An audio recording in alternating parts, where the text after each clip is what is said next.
Welcome everyone, my self Pankaj Yadav आपके अपने YouTube channel medical science में एक बार फिर से नई वीडियो नई जोश मोटिवेशन के साथ मैं स्वागत करता हूं, जो कि है गैमेटोजेनेसिस, यानी कि वो टॉपिक जहां से समटाइम्स क्वेश्चंस पूछे जाते हैं, इंपॉर्टेंट है वेरियस टाइप्स ऑफ एग्जामिनेशंस के लिए। लास्ट साल बहुत सारे एग्जाम्स के अंदर इससे रिलेटेड क्वेश्चंस पूछे गए थे। कहां से क्या क्या क्वेश्चन पूछे गए थे वो मैं सारा सब कुछ आपको बताऊंगा, लेकिन शर्त सिर्फ एक है कि आप वीडियो को पूरी देखना और समझना कि मैं आपको क्या बताना चाह रहा हूं। गैमेटोजेनेसिस शुरू करते हैं। दैट इज कि ये वो प्रोसेस है, यानी कि नाम से पता चल रहा है, गैमीट्स यानी कि गैमेटो यानी कि गैमीट्स, और जहां पे जेनेसिस लग जाता है उसका मतलब होता है फॉर्मेशन होना, यानी कि गैमीट्स का फॉर्मेशन होना, नाम है उसका gametogenesis. The process by which our gametes would be formed, the process is known as gametogenesis. Then उसके बाद में गैमीट्स। अभी गैमीट्स कितने तरह के होते हैं, क्या होते हैं? वो जो अपने शरीर के पार्ट सेल्स मान सकते हो, जिसके द्वारा अपना एक नया इंडिविजुअल जो बनता है, जो फॉर्मेशन होता है via fertilisation, that are known as gametes. दो होते हैं, फीमेल के अंदर तो होता है ओवा या फिर जो ओवम निकलता है, ठीक है, ओवम, और बाकी जो मेल के अंदर होता है दैट इज स्पर्म, ठीक है, ये मेल के अंदर पाया जाता है। This is for the female के लिए यूज किया जाता है, ठीक है। अब जहां पे ओवा का फॉर्मेशन हो जाए तो उसे कहते हैं oogenesis, ठीक है। क्वेश्चंस मैक्सिमम इससे पूछे जाते हैं, बाकी इंपॉर्टेंट ये भी है स्पर्मेटोजेनेसिस, यानी कि स्पर्म का formation is known as spermatogenesis, ठीक है। तो दोनों चीजें बहुत इंपॉर्टेंट है और दोनों अपने अलग ही रोल प्ले करती है। ये मेल के अंदर होता है, टेस्टिस के अंदर होता है, ठीक है, और ये फीमेल के अंदर होती है oogenesis mainly in the ovary, ठीक है। याद रखना दीज आर बायलेटरली पाई जाती है, ठीक है, बायलेटरली पाई जाती है दोनों तरफ, और बाकी ये अपने टेस्टिस के अंदर होता है स्पर्मेटोजेनेसिस होता है। सभी को पता होगा, एक क्वेश्चन समटाइम्स पूछ ले जाते हैं कि टेस्टिस का जो नॉर्मल टेम्परेचर होता है वो बॉडी से 1 डिग्री कम पाया जाता है।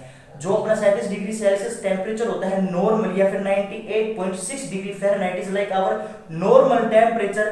There would be the one temperature या फिर 1 degree Celsius less as compare to our normal body temperature, यानी कि 1 डिग्री टेम्परेचर कम पाया जाता है हमेशा, क्योंकि अपने स्पर्म को फॉर्मेशन होने के लिए टेम्परेचर थोड़ा कम चाहिए होता है, ठीक है। देन उसके बाद में क्या होता है, क्वेश्चन समटाइम्स से पूछ लेता है, ठीक है, तो स्टार मार्क कर लेना। बाकी इसके अलावा स्पर्मेटोजेनेसिस और oogenesis दोनों ही इंपॉर्टेंट बनते हैं। तो मैं वही बता रहा हूं, गैमेटोजेनेसिस का मतलब होता है गैमीट्स का फॉर्मेशन होना, ओवा का स्पर्म का फॉर्मेशन होना, ठीक है। अब कुछ बातें इनसे, अब देखो मैं आपको आगे जाके स्पर्मेटोजेनेसिस भी समझाने वाला हूं, oogenesis भी समझाने वाला हूं, लेकिन इनसे पहले इनके थोड़ी इंट्रोडक्शन के बारे में बात कर लेते हैं, जो कि क्वेश्चंस वहां से पूछे जाते हैं बहुत बार। कहां से, मैं बताता हूं आपको। देखो सबसे पहले क्या होता है, स्ट्रक्चर ऑफ द स्पर्म, यानी कि सबसे पहले अपन पढ़ेंगे स्ट्रक्चर क्या होता है स्पर्म का, ठीक है।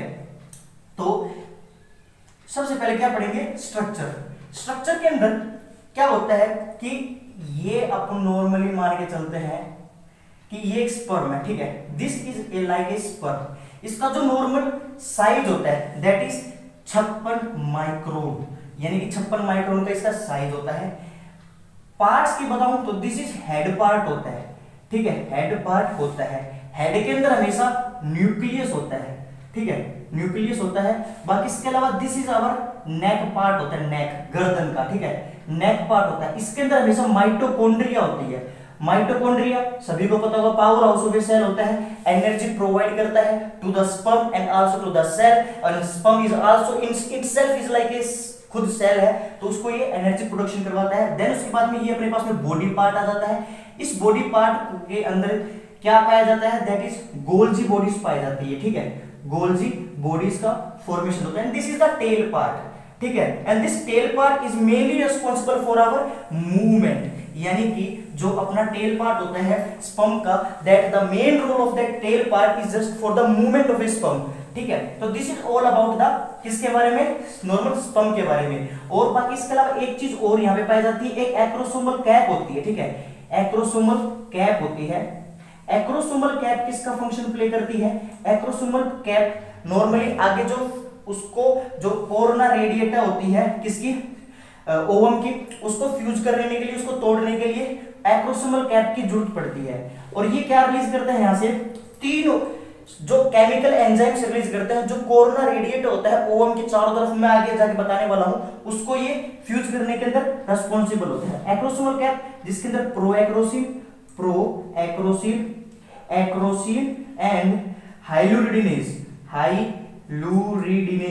ये जो एंजाइम पाया जाता है, मेनली हाइलुरिडिनेज क्या करते हैं, एक्रोसिन प्रोएक्रोसिन, ये जो कोरोना रेडिएटर को फ्यूज करने के अंदर हेल्पफुल होती है। तो this is the normal structure by which we can see a sperm and its functions, what is the main content of a sperm, ठीक है। तो this is about the main sperm. Then उसके बाद में अगर मैं बताऊं आपके ओवम के स्ट्रक्चर के बारे में, ये स्मॉलेस्ट सेल होता है, पहली बात तो, ठीक है, जो ये स्मॉलेस्ट सेल होता है किसका, मेल का, ठीक है, बताता हूं आगे।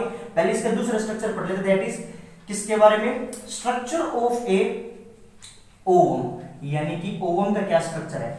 सबसे पहले अगर ये ओवम मान के चले, बीच में क्या पाया जाता है, न्यूक्लियस, ठीक है। मैं आपको दूसरी डायग्राम से, दूसरी कलर से शो करने की कोशिश करता हूं, ठीक है। तो सबसे पहले क्या होता है कि अगर मैं बताऊं कि ये अगर अपना नॉर्मल क्या मान के चले, ओवम मान के चलते हैं, ठीक है। अगर ये नॉर्मल ओवम है तो बीच में क्या पाया जाता है, हमेशा न्यूक्लियस पाया जाता है, और इस न्यूक्लियस के चारों तरफ जो मेम्ब्रेन होती है that is known as vitelline membrane, ठीक है, विटिलिन मेम्ब्रेन कहते हैं इसको। और इसके अलावा क्या होता है, ठीक है, और बाकी इसके अलावा अगर चारों तरफ ये स्पेस पाया जाता है, this space is known as perivitelline space, बताता हूं। और बाकी इसके अलावा अगर एक, this is known as zona pellucida, और ये चारों तरफ कोरोना रेडिएटा, ठीक है। कैसे, मैं देखो, this is the vitelline membrane, this is जो ग्रीन कलर से शो कर रहा है दैट इज पेरिविटिलिन स्पेस, ठीक है, पेरिविटिलिन स्पेस होता है, ठीक है। और बाकी इसके अलावा जो ये रेड कलर से शो हो रही है that is known as zona pellucida. बहुत इंपॉर्टेंट रोल है इसका, बहुत ज्यादा इंपॉर्टेंट रोल है। और बाकी इसके अलावा कोरोना रेडिएटा होती है आखिरी की, ठीक है। कोरोना अपना जो चल रहा है वो नहीं, कोरोना रेडिएटा, ठीक है, कोरोना रेडिएटा पाया जाता है इस नाम का, ठीक है। तो this is the normal structure. 130 micron का स्ट्रक्चर होता है और largest cell of our body होता है क्या, 5000 से 7000 गुना ज्यादा बड़ा होता है एक स्पर्म से, क्या, एक ओवम, ठीक है। Release by our ovaries the itself known as gamete present into the female reproductive tract after the 13 to 14 years, जब एक फीमेल 13 से 14 साल की हो जाती है, देन उसके बाद में फर्स्ट मेंस्ट्रुअल साइकिल शुरू होती है, फर्स्ट उसके अंदर oogenesis शुरू होती है। उस टाइम के ऊपर अपने पास में सेकेंडरी फॉलिकल बनता है। सेकेंडरी जो स्ट्रक्चर बनता है किसका, प्राइमोर्डियल फॉलिकल्स का, जो उसके आगे मैं आपको बताऊंगा कैसे क्या, उस पूरे कंप्लीट स्ट्रक्चर को, फॉर्मेशन को मैच्योर ओवम कहा जाता है। तो दिस इज नॉट नॉर्मल। कुछ बातें हैं मैं आपको नॉर्मल बता देता हूं, जिसमें से सबसे पहले क्या होता है कि अगर मैं बताऊं, क्वेश्चंस पूछ लिए जाते हैं क्या, largest cell of our body, ठीक है, मैं वैसे बता देता हूं, largest cell of our body that is, first जो largest cell of our body होता है दैट इज क्या होता है, मेल के अंदर जो नर्व सेल होती है, ठीक है, नर्व सेल होती है दैट इज द मोस्ट, सबसे लार्जेस्ट होती है। देन उसके बाद में अगर स्मॉलेस्ट की बताऊं तो स्पर्म होती है मेल के अंदर। फीमेल के अंदर अगर सबसे बड़ा होता है तो ओवम होता है, और अगर सबसे छोटा हो सेल तो होता है गैंग्लियोनिक सेल्स होते हैं सेरिबेलम के अंदर। तो क्वेश्चंस ये पूछ लिए जाते हैं, ठीक है। देन उसके बाद में होता है अपने पास में कि ये हो गया नॉर्मल। अब एक बात मान के चलो कि एक स्पर्म होता है, ठीक है, एक स्पर्म होता है। अगर मैं आपको थोड़ा सा स्ट्रक्चर इसका नॉर्मली बताऊं, ठीक है, और this is the normal our female reproductive tract, और यहां से जब स्पर्म ट्रेवल करके वाया सर्विक्स के द्वारा एंट्री करता है किसके अंदर, यूट्रस के अंदर, तो फ्रॉम वजाइना टू द यहाँ पे फर्टिलाइजेशन होता है एम्फुलरी पार्ट के अंदर। दुनिया को पता है, क्वेश्चंस पूछा जाता है fertilisation occur in which part of our fallopian tube, then ampulla part. और इक्टोपिक प्रेगनेंसी का मैक्सिमम चांसेस भी यहीं पे होता है, तो क्वेश्चंस दोनों राइट डाउन कर लेना। देन उसके बाद में यहाँ से स्पर्म यहाँ से ट्रेवल करके और यहाँ पे पहुंचता है, यहाँ से जो क्या होती है ओवरीज पाई जाती है, ओवरी से यहाँ से ओवम आता है, यहाँ पे आके क्या होता है दोनों का फर्टिलाइजेशन होता है। तो जो ये यहाँ से लेके और यहाँ तक जो इसका टाइम पीरियड होता है दैट इज 30 मिनट से लेके और 2 आवर्स तक रीच करता है। 1 से 3 सेंटीमीटर पर सेकंड की स्पीड होती है किसकी, स्पर्म की टू हेयर यहां तक पहुंचने के अंदर, ठीक है। तो दिस इज द नॉर्मल जो क्वेश्चंस पूछ लिया जाता है। बाकी इसके अलावा कितने टाइम तक जी सकता है, दैट इज 72 आवर्स तक, ठीक है। और कोई कोलेस्ट्रॉल की बहुत ज्यादा रिक्वायरमेंट होती है इसके फॉर्मेशन होने के अंदर। प्लस में अगर एक ओवम की बताऊं तो दैट इज 12 से 24 आवर तक एक ओवम नॉर्मल जिंदा रह सकता है, ठीक है। तो और बाकी इसके अलावा तो मान के चलिए अगर आपने 3 दिन पहले इंटरकोर्स किया है और उसके अगले 2 दिन बाद में अगर यहाँ से ओवा रिलीज हुआ है तो भी प्रेगनेंसी के 100% चांसेस है वो बी भी हो सकती है, ठीक है। ऐसा नहीं है कि भाई लास्ट नाइट को ये सब कुछ हुआ है, बट हाँ अगर आपके 3 दिन पहले भी अगर इंटरकोर्स हुआ है तो उसकी वजह से भी प्रेगनेंसी के 100% चांसेस होते हैं, ठीक है। तो this is the normal things related to our sperm and ova. बाकी इसके अलावा इसका टाइम ड्यूरेशन मैंने बताया 12 से 24 होता है। कई कई के अंदर 48 आवर्स तक रह सकता है अगर देसी लिखा है अच्छे से।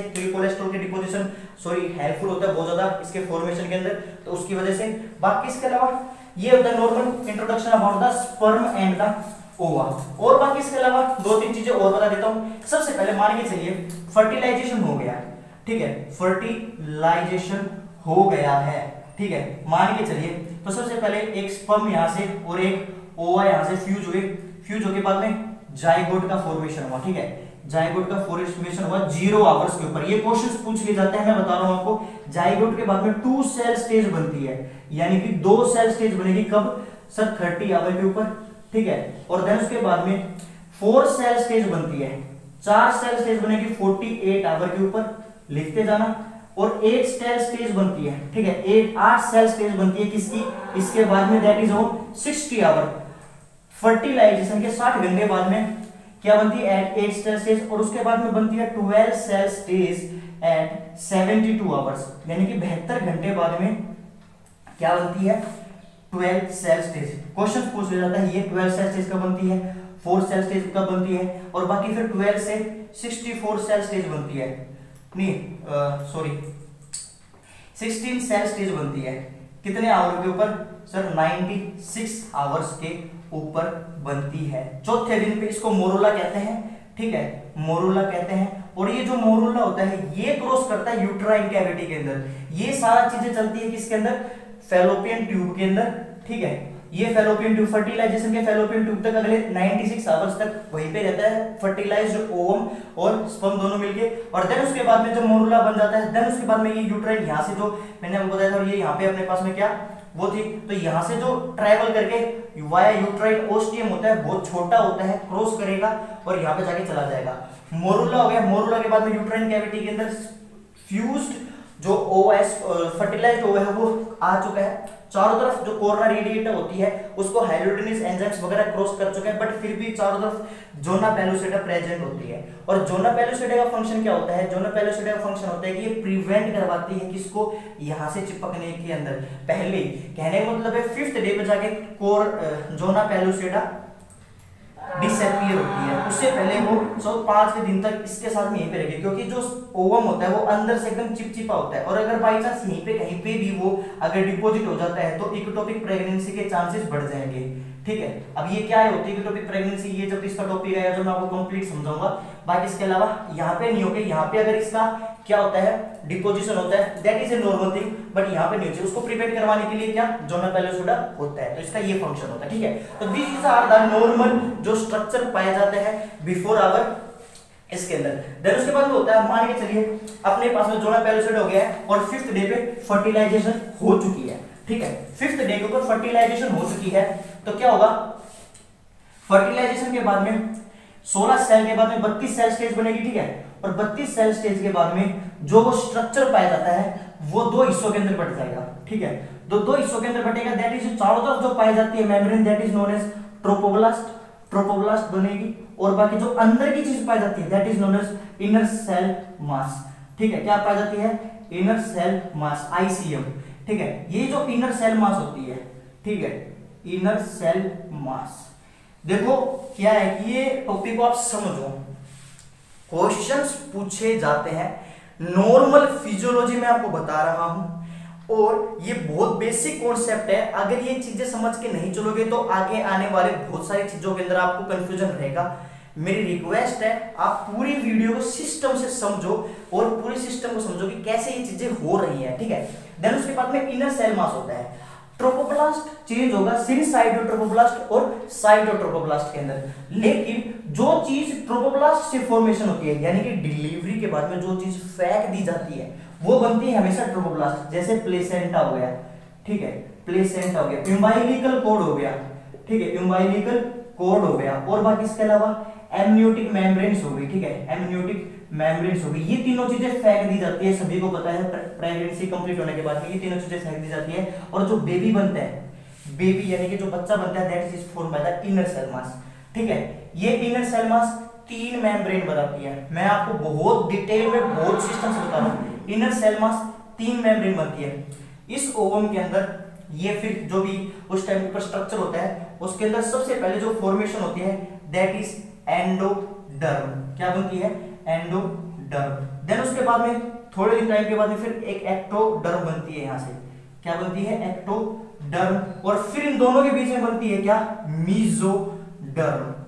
ठीक है, इससे इन तीनों डर्म से ही पूरी बॉडी के अंदर जो स्ट्रक्चर पाए जाते हैं, इनका निर्माण होता है। क्वेश्चन पूछा जाता है फर्स्ट मेम्ब्रेन जो बनती है, फर्स्ट जो लेयर बनती है दैट इज एंडोडर्म, क्वेश्चन ये पूछा जाता है। या फिर सेकंड एक्टोडर्म बनती है, मीजोडर्म सबसे आखिरी में बनती है। ठीक है, फर्स्ट, सेकंड और थर्ड।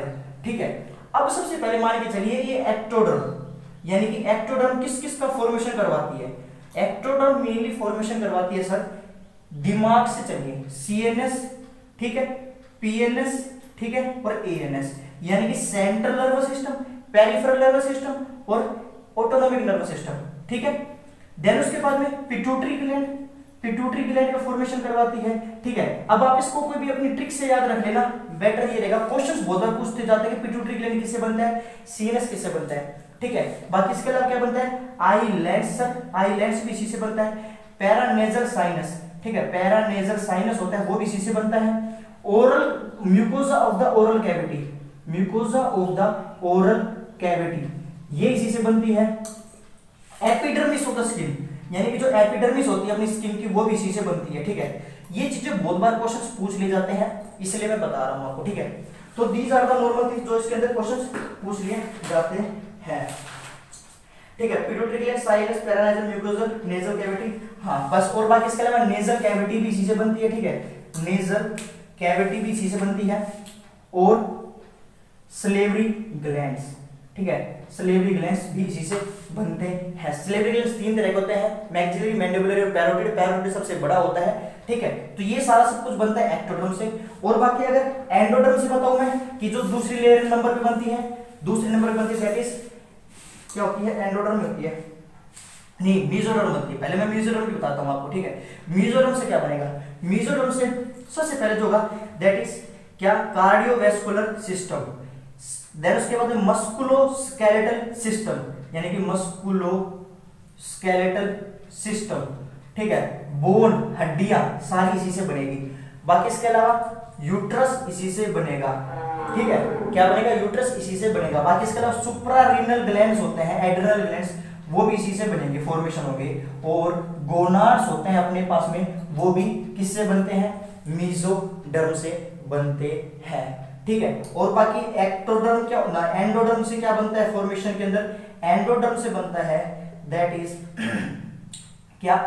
पहले सबसे पहले लीवर बनेगा। ठीक है, लीवर गो। अब देखो इसके अंदर तो आपको ये चीजें रटनी पड़ेगी कि भाई ये चीजें किससे क्या क्या फॉर्मेशन होता है, क्योंकि भाई ये चीजों के अंदर आपको क्या जो चीज है वो है, इसके अंदर समझाने का कुछ है नहीं। मान के चलिए liver, gall bladder, thyroid gland, ठीक है, थायराइड ग्लैंड बनता है इससे।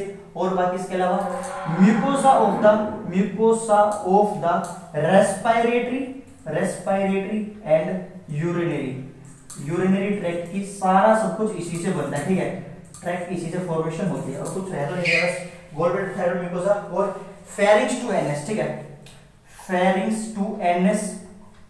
जितना भी जीआई ट्रैक्ट बनता है वो किससे बनता है, इससे बनता है, किससे, एंडोडर्म से। तो these are the normal structure that is form by our normal layer. ये जो मेम्ब्रेन्स पाई जाती है, ये जो लेयर्स पाई जाती हैं, बहुत रोल प्ले करती है। इनके अंदर कोई एबनॉर्मलिटी हो जाती है, उस टाइम के ऊपर मैक्सिमम चांसेस होता है teratogenic affect into the baby. तो मैंने आपको normal introduction about the gametogenesis के बारे में बताया।